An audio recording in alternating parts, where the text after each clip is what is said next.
nk'uko abanyagihugu mu gisagara ca Bujumbura baganire na RPA babimenyesha, kuva aho ingingo y'umushikiranganji w'intwaro yo hagati mu gihugu Gervais Ndirakobuca yo kwirukana amakinga mu makaritiye nka yose y'igisagara ca Bujumbura igiriye mu ngiro, ibiciro vy'amata n'amakara vyiyongereyeko hagati y'amafaranga 300 n'amajana 600. Uyu ni umwe mu baba muri zone ya Nyakabiga ya komine Mukaza. Amata yabaga sensa abaje bakuma bakinira ku sensa ubone sensa ni wisa yumva badurije hagati y'amajana 5 n'amajana 8.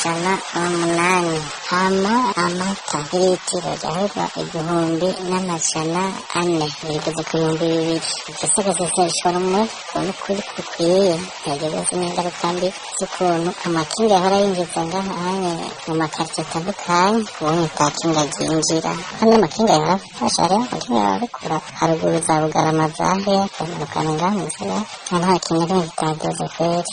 Muri kino gihe abanyagisagara ca Bujumbura bata umwikomo kuri leta ko ariyo ibaboheye amaboko imugongo.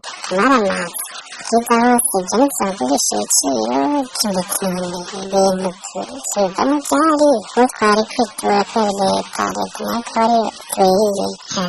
Twibutse ko iyo ngingo y'umushikiranganji w'intwaro yo hagati mu gihugu yagiye iriyamirizwa n'amatari bake, baba abanyagihugu, abaserukira abanyagihugu aribo bashinga amateka hamwe n'abari mu mashirahamwe adaharanira inyungu za politike.